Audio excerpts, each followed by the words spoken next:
Welcome home to USA Global TV and Radio, a place where dreams take flight, with authentic storytelling, diverse perspectives and meaningful conversations, where global stories unite and bridges are built beyond all borders. Discover world-class education, entertainment, hope and inspiration.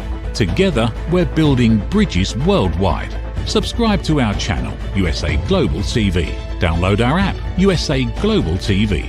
Be our guest or join our team. Visit usaglobaltv.com. Thanks to our founder and executive producer, Dr. Jacqueline Kerbeck. Music score by Yeffy Tang from Cloud Road Music.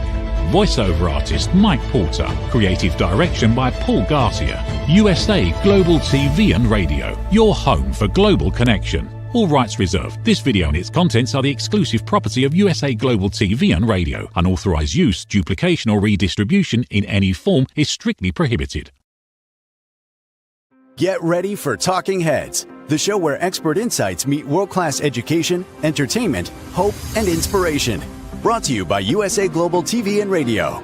Meet our distinguished presenters. From the great state of Texas, longevity expert, award-winning author, publisher, and distinguished Toastmaster, Red O'Loughlin.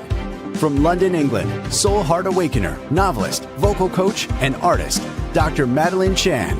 Also from England, the Harley Street stress expert, therapist, ambassador for peace, and speaker, Caroline.heward.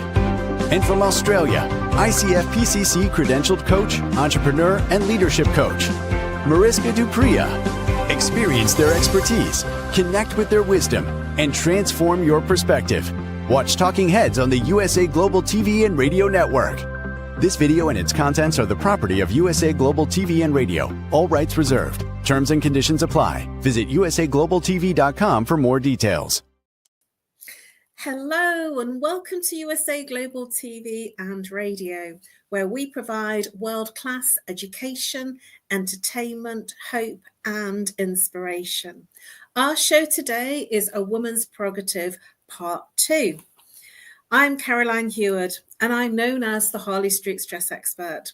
I'm absolutely thrilled and honoured to be representing Dr. Jacqueline as your host for USA Global TV and Radio's flagship show, A Woman's Prerogative.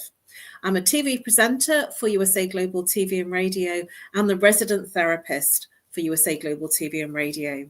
A warm welcome to our loyal viewers and our friends over on all our social media channels. Our usual social media is YouTube, Facebook, LinkedIn, and X. Today's topic is a really, really interesting one, something to warm up your cockles. It's cold weather comforts, traditional dishes that warm the soul, Part 2.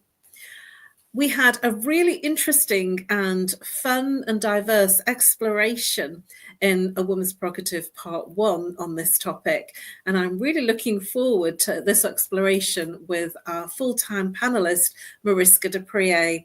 She is an optimist and an ICF PCC credentialed coach. She is a coach extraordinaire. I look forward to having this amazing conversation about winter comfort food. Please bring out MARISKA Dupriya. Hello, Caroline. And as we mentioned before the show, this is definitely going to be an interesting exploration, especially seeing as I'm having summer. So who knows what will come up. Absolutely.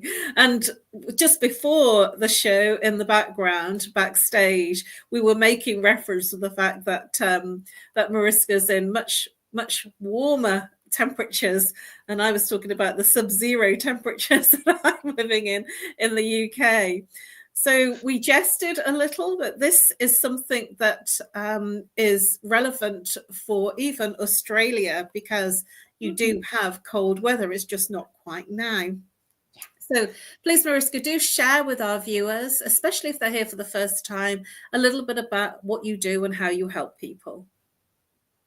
So I am, as Caroline mentioned, a qualified PCC coach, and I help leaders. So whether you are a leader that moved from a specialization into leadership, or you are moving up within your leadership space, that is where I come in, because we need to bring a bit more humanness into that space. As pressures of work can sometimes, well, make us all a little bit too robotic for some odd reason, and think of people more as chess pieces than humans. And that is not necessarily how we get the best out of them. So if you are a leader and you would like to get in contact, you can do so via my email, which is mariska@journey2discover.com. Or alternatively, you can also find me on LinkedIn and we can connect there. And for some odd reason on LinkedIn, I'm Mariska D. I don't know what they did with the rest of my surname, but that is where you would find me. How about you, Caroline? Thank you, Mariska. I love the journey too. The number 2 always makes me smile. Well, I'm known as the Harley Street Stress Expert, as I mentioned earlier in my introduction, and I help people bust their stress. I work with root cause therapy and chakra psychology to identify the root cause of the repeating patterns of what creates your repeating patterns of stress, whether it be physical, emotional, mental, or behavioral. And I'm looking at your blueprint, what's causing the problem originally, and clearing the blueprint in the body so that you don't repeat the pattern of the way that the stress creates. So you might be somebody that says, oh, I don't have stress, but then you're complaining that you don't sleep, or you have a consistent migraine, or you have, you're complaining about a colleague or a relationship. That is how your stress is manifesting.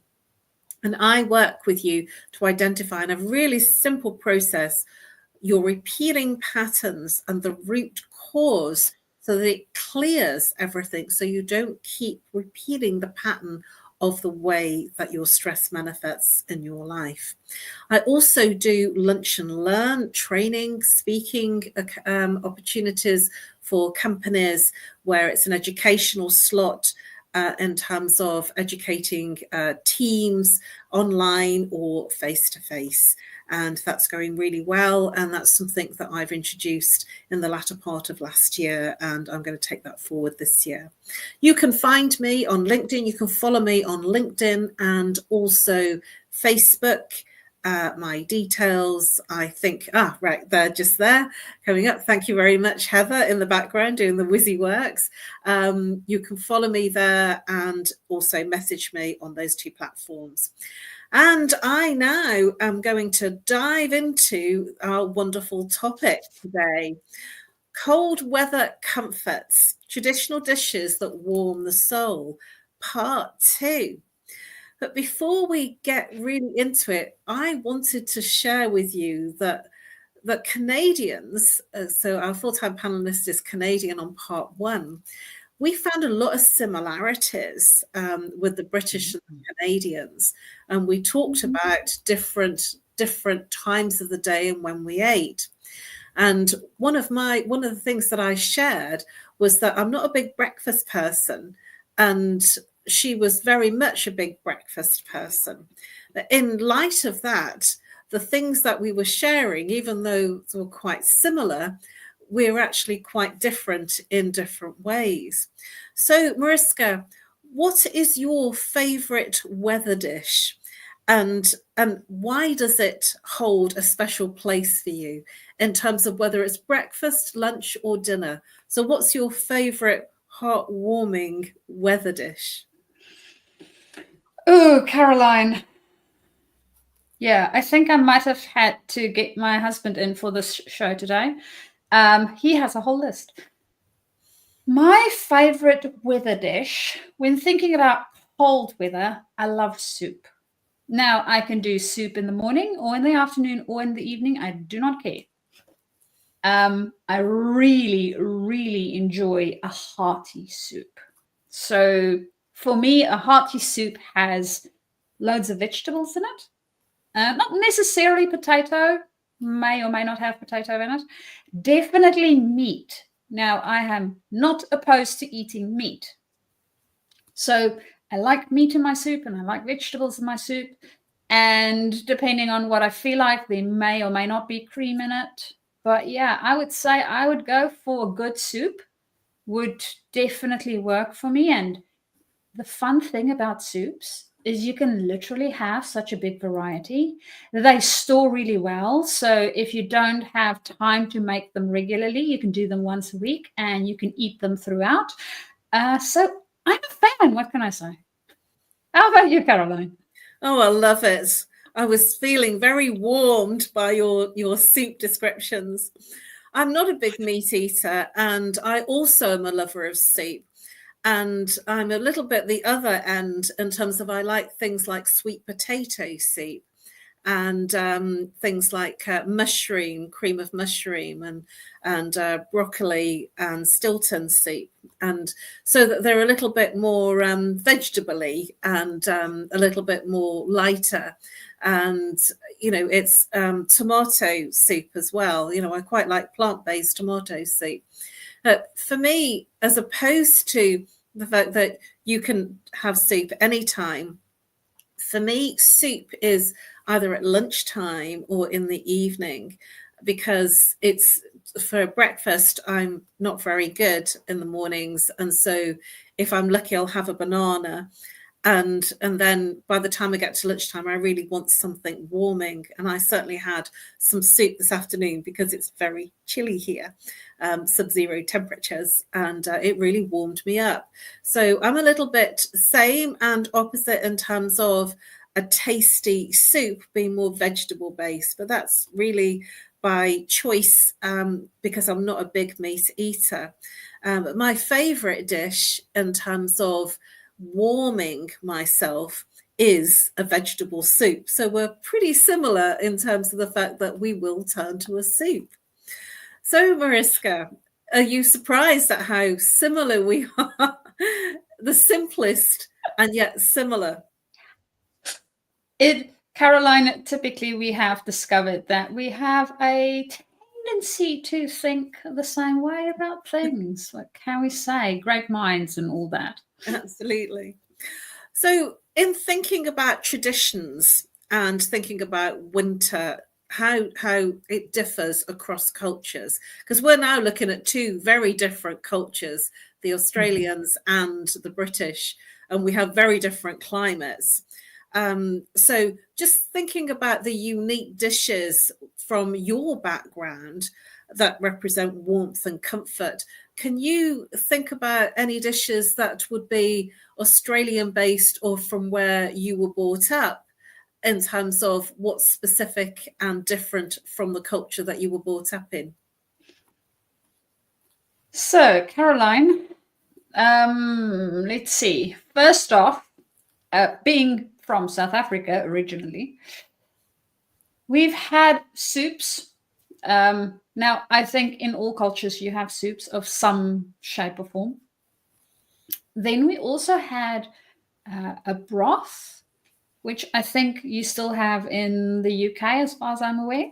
We do. Because we do have some English influence within the South African space, as well as, mind you, the Australian space. You guys did end up coming this way. And we also have a man, now I cannot remember what the English is for it. It's called bori in Afrikaans. So not sure what that is in English. It is a meat dish with vegetables in it, and then you have rice you mix with it, and it has raisins in it, interestingly enough, for a bit of a sweetness. And then there is some turmeric and paprika. So there's a whole bunch of nice warm spices in it that I remember vividly from my days in SA. And we eat it in winter as well as summer, depending. In winter, it would be a dish, and in summer, it might be a side dish to other things. So we have that as well. And then one of the odd, I don't know why, and I don't know whether you guys do this, for some odd reason, one of the things that comes up for me is milk food. Now, in Afrikaans, it's melkos. In English, the direct translation is milk food. Yes, it sounds very weird. It is a dish made primarily of milk.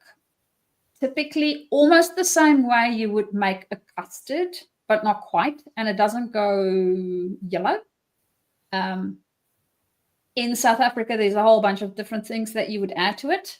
There would definitely be some form of cinnamony amounts in it, and it will have some butter in it. It's really, really rich. It's really, really yummy. I love it to bits.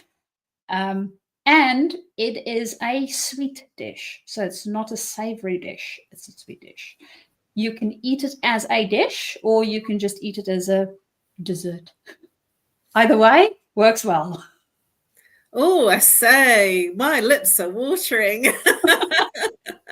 When you were describing it, because in our part one of the show, we didn't talk about desserts, interestingly enough. And the British, as British, we have a lot of really, really stodgy desserts.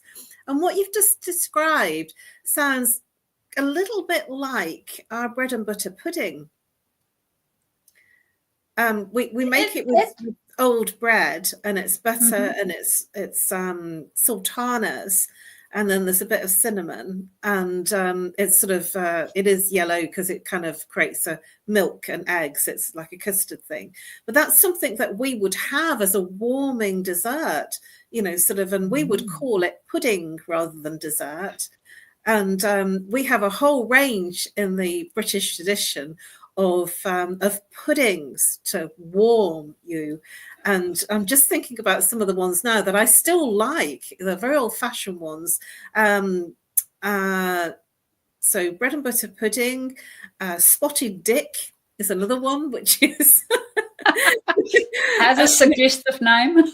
Well, the spotted dick is essentially a sponge with raisins in it, or currants. And then you would have custard with it. So it's a very warming pudding. And sticky toffee pudding is another one that I'm still partial to. And these are all traditional puddings that warm. They're very heartwarming. And crumbles is another one that we would have, apple crumble or rhubarb crumble, especially. That was a very old-fashioned one. That rhubarb crumble, rhubarb was very inexpensive when I was growing up as a child. And we would have rhubarb crumble quite regularly because it was just so warming and filling as well. So yes, we didn't talk about desserts, but we have so many in England. And the other ones that I'm thinking of are the milk puddings. So my mum would do a milk pudding that was a rice pudding, which would have like a big skin on the top. And that was something that we had in the winter to warm us. And then they would do things like tapioca, which was like little, I don't know, I never liked it. I used to say it was just like little horrible things in the middle of this milk thing. I never liked it.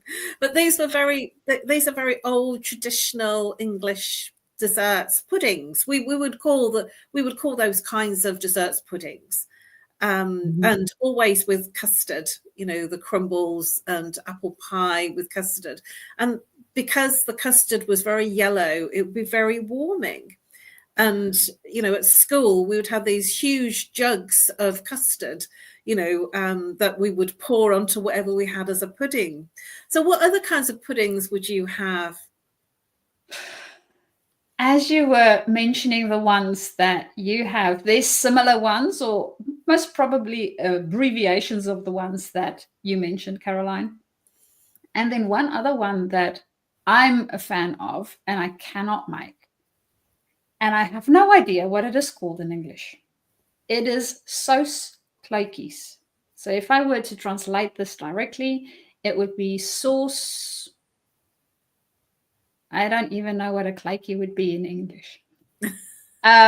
It's basically a small little baked ball of dough that you bake in water, and then you take it out and you put butter and cinnamon and stuff over it. So it's almost like you guys do a similar thing, but you put it in meat. It's not a dumpling. It is, the words are escaping me today. Oh, man. No, I can't remember what it's called. In any case, I really like it. I cannot make them. They always turn very, very flat if I make them for some odd reason. My mom's an expert, so typically on my birthday or such sort of occasions, I get some of those, which I get very excited about. And I'm normally almost the only one that love them. And as you mentioned, the rhubarb pudding, that's one of my dad's favorites. And I remember as a kid, the rhubarb, for some odd reason, for me, I'm not a fan of the rhubarb itself. So I used to only eat the crust. I like where the rhubarb touched the crust. That's very good. But I don't like the rhubarb. So I would just scoop off the crust and my dad would scoop the rhubarb afterwards. So yes, that was a fun memory. Thank you for reminding me of that too. You know, I'm just as I was hearing that, I was very much similar. You know, I would sort of do exactly that, just have the bit that was just under the crumble, because that was my favorite. My favorite really in the crumbles was apple crumble. And as a child, we would we called it scrumping, and we had like lots of apple trees that were in different gardens, and I almost feel they were growing wild, and we would as kids go, and we called it scrumping for apples and berries and, you know, blackberries and strawberries, and they would grow wild, and we would go and then my mum would make an apple crumble or a blackberry crumble, and it was just really, it was good fun. And we, you know, my mum would actually work with what we managed to find as children, but that was just something, that was an activity that we did. And just thinking about that, and it was something that came up in the part one of this show, is that why do you think that thinking about foods that warm us and thinking about this topic of winter warmers and thinking about the comfort food, because there is a comfort in it, that it's naturally taking us to our childhood? Do you find that? I find that absolutely fascinating, that it's almost like it's taking us back into our childhood without even asking the question. It's making us consider and remember and smile about those childhood memories of when we were having those foods, those desserts. What are your thoughts about that? Well, Caroline, I suspect it has something to do with comfort. It was comforting, and most people have some memory of being comforted at some point, and I don't know, food has a relationship to that in some way, shape, or form. Some of us might have different relationships to food, and for most of us, there is something that we attach to a food, a smell, a taste, a place that we been together with others. And for me, one of the things, as you were mentioning, the memories of childhood, is also the memory of being with. So typically, especially during winter times, because it is a little bit cold and miserable outside, we are all cooped up indoors, right? So that's one of the times when we as a family typically would spend more time together, because where else will you be? You're going to be indoors in any case, so you can just as well spend time with the people that's indoors with you. Except, of course, when we are teenagers, for some odd reasons, we just spend time in our room or with our friends. So I don't know whether teenagers still do that. Maybe they do. They do. They're in their screens.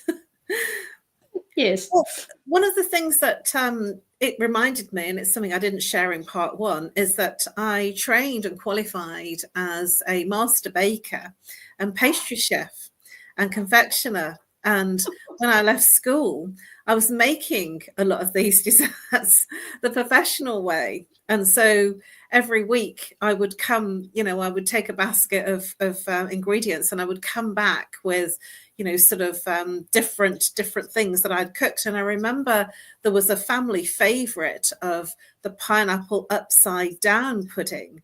I don't know whether you've ever heard of it, Mariska, but the upside down pudding, essentially, that the pineapple rings with cherries, and then the sponge was put on top, and then it would bake in the oven, and we would turn it over, and the pineapple was on the top, and we would glaze it, and it was called an upside down cake, the pineapple upside down cake. And you would have that with custard, and that was a really big favorite with my brothers. And I'd left school by then, but it was just something that was, I suppose, a bit more grown up, and at the same time still, with the custard. And in doing that study, it made me very aware of all the different desserts, puddings and foods from other countries and other cultures. And what it did was it made me more interested in what other cultures would eat in terms of pastries. And I became quite a pastry person, the Danish pastries. I would prefer that to the cream, because that was where I was going with it. And that's not warming you, but at the same time, there was lots of different foods and desserts that I experienced. And one of them was a Christmas bread. It was a German Christmas bread called Stollen. And this stollen was a fruited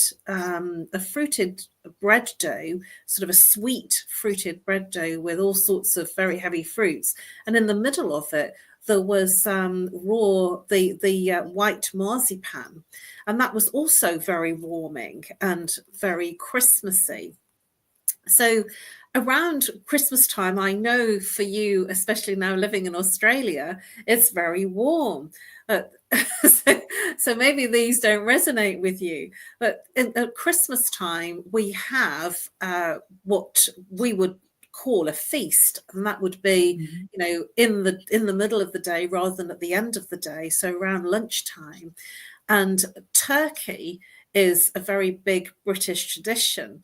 And so we would have, for Christmas, and we've only just come through Christmas, a huge turkey cooked, it was basted with all sorts of, all night. My mum used to cook the turkey because she'd buy a huge one for the family. And this brought the family together. And it was a huge traditional thing that we would have turkey at Christmas and Easter. Do you have anything like that from your cultures in terms of where you're living now in Australia, or from when you were growing up as a child in South Africa? Well, for Christmases, for me, typically we have summer. So barbecue would be in order. We do, from time to time, depending on the family and the traditions, also do other things. And speaking about turkeys, I do remember the one time we had a turkey, chicken, and a duck all sort of swished together. It was really yum. Woo-hoo. It also took us quite a while to finish it. But it was really, really good. And we did that during one of the Christmases. Of course, we didn't have as many other warm sort of foods with it. We would do more salads and lighter foods with the turkey. So yes, I do remember that. And as you were mentioning all these yummy things for winter foods, one of the things that's coming up for me is and this is a hypothesis, you will need to let me know, but it sounds like a lot of the food has some form of sweetness to it, especially during the Christmassy period, some cinnamons and nutmegs and stuff like that. And I recall being with my way back when boyfriend that was also German, and in their house, his mom baked a whole bunch of little cookies that they used during Christmas, and it was just all over the place there would be a plate with these little cookies on them, and you can snack on them the whole day. And they were typically more what I would refer to as winter flavored. So there's a lot more warm spiciness to them. And I recall that specifically in their house, something that they did over Christmas. So I think not only do we have our cultural or the environment in which we live, we also have our family traditions for whatever period that it is that we go through. And this may or may not include warm dishes during winter or cooler ones during summer. That's just so fascinating. Thank you so much for sharing that with our viewers on the show. And it reminded me of the fact that we do have family traditions. And it reminded me of something that my mum used to do when we were children, and my dad used to cook. We called it toad in the hole. And essentially it was sausages in a Yorkshire pudding batter, and the sausage was the sort of the surprise that it was in that Yorkshire batter. And it was just something that was so warming and filling and enjoyable that when you were describing that, it made me think about the what I've just described. And I haven't thought about that particular dish for a long time, but it was toad in the hole was something that was a firm family favorite. I don't know culturally how big it is, but it was quite a traditional dish way back then to have toad in the hole. But you know, sort of for the British culture, very much were steeped in things like fish and chips and mushy peas as a big staple of, you know, having a, you know, sort of Fridays would be our fish supper, and we would have fish and chips as a Friday fish supper. So do you have any of those kinds of traditions either from your childhood in South Africa or within Australia? As you're mentioning the fish and chips thing, I remember that when we had the kids in the house, we tried to expose them to different types of meals. And as a rule, neither one of them were big fans of fish.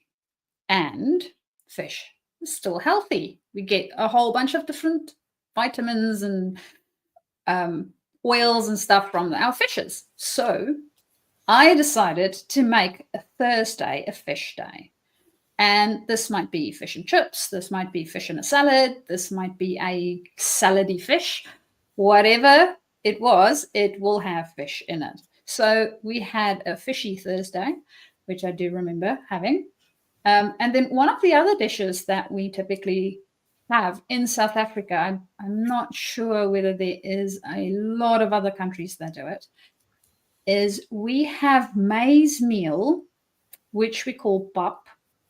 And what we do with that is you can make it in a whole bunch of different ways. So you can have it very crumbly. It's not my favorite. My brother-in-law does enjoy it that way, though. Or you can make a very loose, runny sort of one, or you can make one that's very stiff. And you can eat it in a whole bunch of different ways. So you can have it with butter and sugar and milk if you want for a breakfast, or you can eat it with a gravy of some sort and your meats types of dishes, or you can even, and I love this, make a dish with it all by itself. So you would make your porridge, which doesn't quite sound like it's a savory dish when I say porridge, but the pap, you would use that. You would put a base, then you would do a capsicum and mushroom mix. You can add meat to that if you want, so a bacon type of thing. You put a layer of that, then you put another layer of your porridge, you put another layer of that, and cheese as well in between, cheese on the top, pop it in the oven. It's like a potato bake, but it is basically with maize meal. It is so good. It is so good. And I hope that my husband does not ever listen to this episode because I will be making food till it comes out my ears. So yes, I'm hoping everybody is hungry by now. I'm starting to feel hungry and I'm ready for dinner. When you were describing that, Mariska, it made me think, and I forgot about sharing this in the first show. When we were young, my mum and dad would make shepherd's pie and cottage pie. And it took me a long, long time to work out what the difference was. And shepherd's pie is like a mincemeat with potato on, and cottage pie is the same. And I thought they just looked like the same, and I could never work out what it was, what the difference was. And this is the way that I learned, and it was very much in my adulthood and only in recent years, that shepherd's pie is made with lamb, hence shepherds, and the cottage pie is made with beef mince.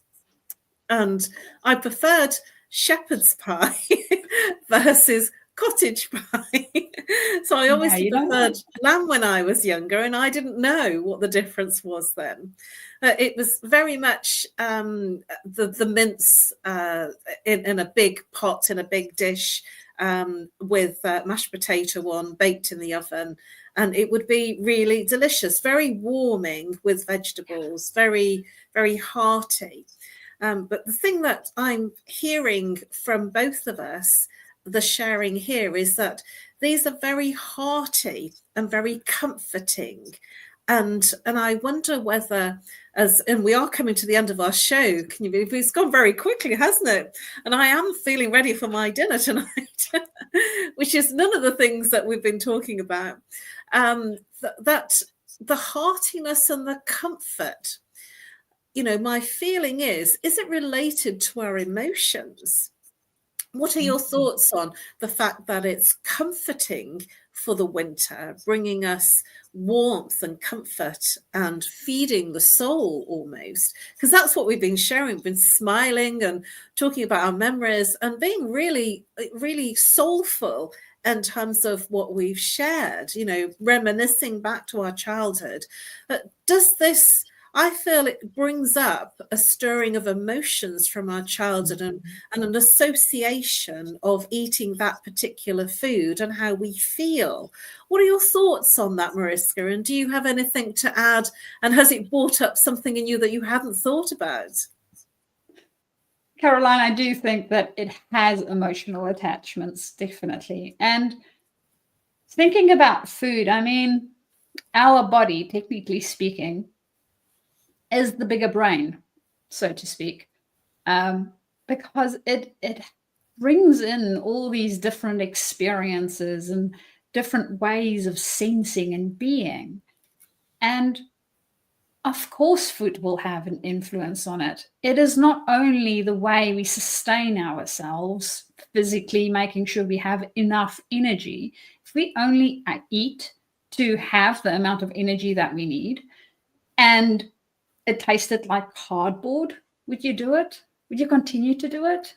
I don't know. I won't. It needs to at least have some extra layers to it. There needs to be a taste. I love the way that the French look at food in the sense of they don't do big dishes. They typically have very small ones. And they really appreciate everything that is in that small little piece. So I think if we do our eating, when we do our eating, mindfully and really experience the whole bite in all its flavors and vibrancy, we might have a different experience with food. And Caroline, that's part of what we brought in, I think, today, is that experiences of food. And there's a reason our favorite dish is our favorite dish. So it can make you wonder, why exactly did I choose that one as my favorite? You know, what's really interesting is that it's a beautiful note to end on.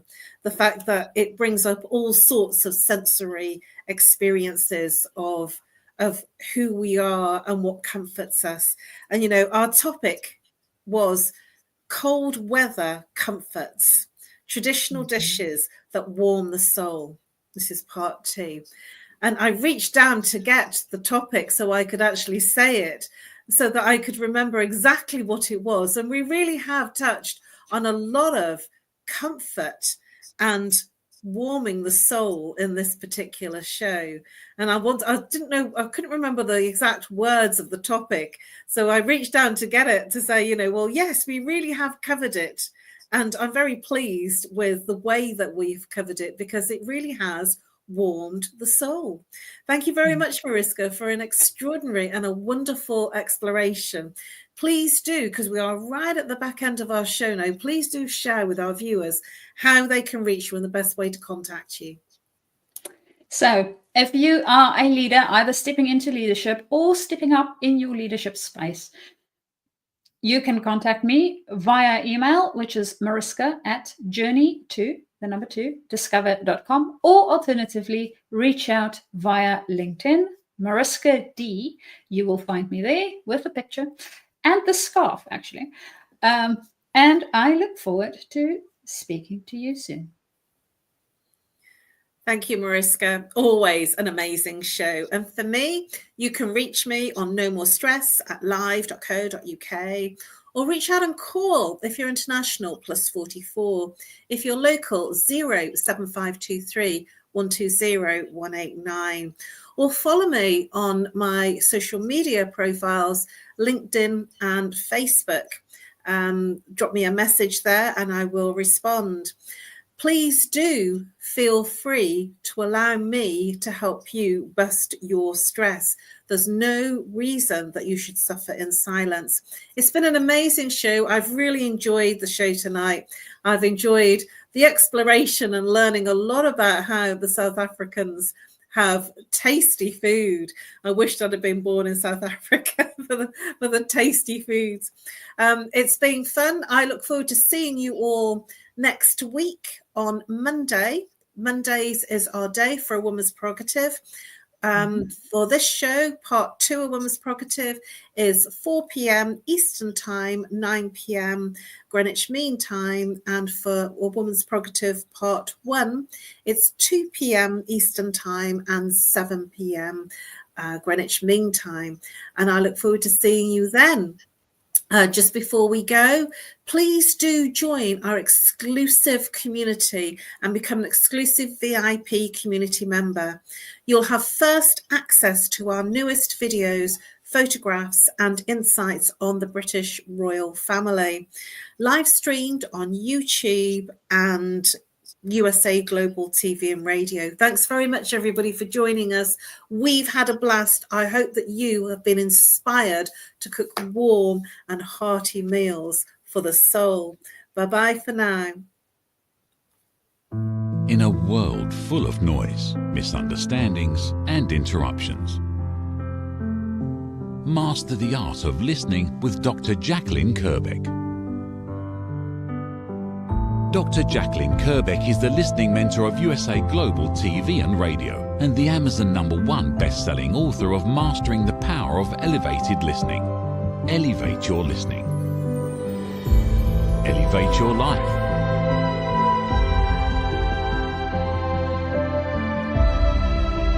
Join a global learning experience in person or via Zoom. Reserve your spot today. usaglobaltv.com/book-your-session or drjacqueline.thinkific.com. Join Dr. Kerbeck's listening courses or hire her to unlock deeper connections and authentic conversations. Have you ever felt unheard? Like your words float into a void, leaving you invisible and disconnected? How about feeling judged, when assumptions overshadow your truth, leaving you misunderstood and defensive?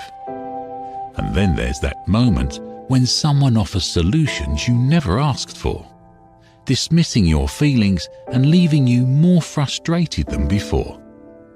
It doesn't have to be this way. Dr. Jacqueline Kerbeck, the listening mentor, understands. She's here to help you reclaim your voice, build stronger connections, and create meaningful conversations that inspire understanding and mutual respect. Through her groundbreaking books, online and in-person courses, and interactive workshops, you'll learn how to navigate life's most challenging interactions. Discover the power of elevated listening and transform how you communicate.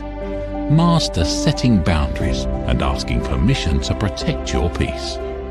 Learn to recognize and release judgment, fostering empathy and true connection. Dr. Kerbeck also offers personalized coaching, one-on-one or group sessions designed to fit your unique needs. Whether in person or virtually on StreamYard, her guidance will empower you to thrive. You don't have to struggle alone. The path to deeper connections and better relationships start here. Visit drjacqueline.com or usaglobaltv.com. Join a global community of empowered listeners and transform your life, one meaningful conversation at a time. Dr. Jacqueline Kerbeck is the listening mentor. Start your journey today.